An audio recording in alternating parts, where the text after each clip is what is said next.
ఈ వ్యూస్ కోసం ఈ తంబులు అంటారట కదా వాటిని, నాకు ఎక్కువ తంబు నెయిల్స్ కోసం సెన్సేషనల్ హెడ్డింగ్స్ పెడుతున్నారు. హరీష్ రావు బీజేపీలోకి పోయిండని, హరీష్ రావు కాంగ్రెస్లోకి పోయిండని, ఇంకేందో అయిండని, వర్కింగ్ ప్రెసిడెంట్ అయిండని, ఇవన్నీ అనవసరంగా మీ మీ వ్యూస్ కోసమో బ్రేకింగ్ల కోసమో ఇట్లా ఒక నాయకుడి నిబద్ధత మీద ఒక నాయకుడిని క్రెడిబిలిటీని మీరు వాడుకోవడం అనేటువంటిది మంచిది కాదు. I appeal to all the media houses, particularly social media, ఇలాంటివి మానుకోండి. మీకు అంతా ఏదన్నా అనుమానం ఉంటే డైరెక్ట్గా నాతో మాట్లాడి పెట్టండి. కానీ ఇట్లా పెట్టడం ద్వారా ఏమవుతుందంటే లీడర్ క్రెడిబిలిటీని దెబ్బతీసేది మంచిది కాదు.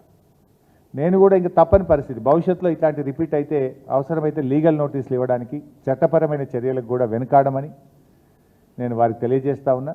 దయచేసి మీ థంబ్నెయిల్స్ను వాస్తవాలు ఉంటే పెట్టండి తప్ప మీకోసం మీరు లేని పెట్టి ఇట్లా మా క్రెడిబిలిటీని మా పార్టీని దెబ్బతీసే విధంగా వ్యవహరించొద్దని నేను ఇప్పటికీ చాలాసార్లు కూడా చెప్పున్నాను.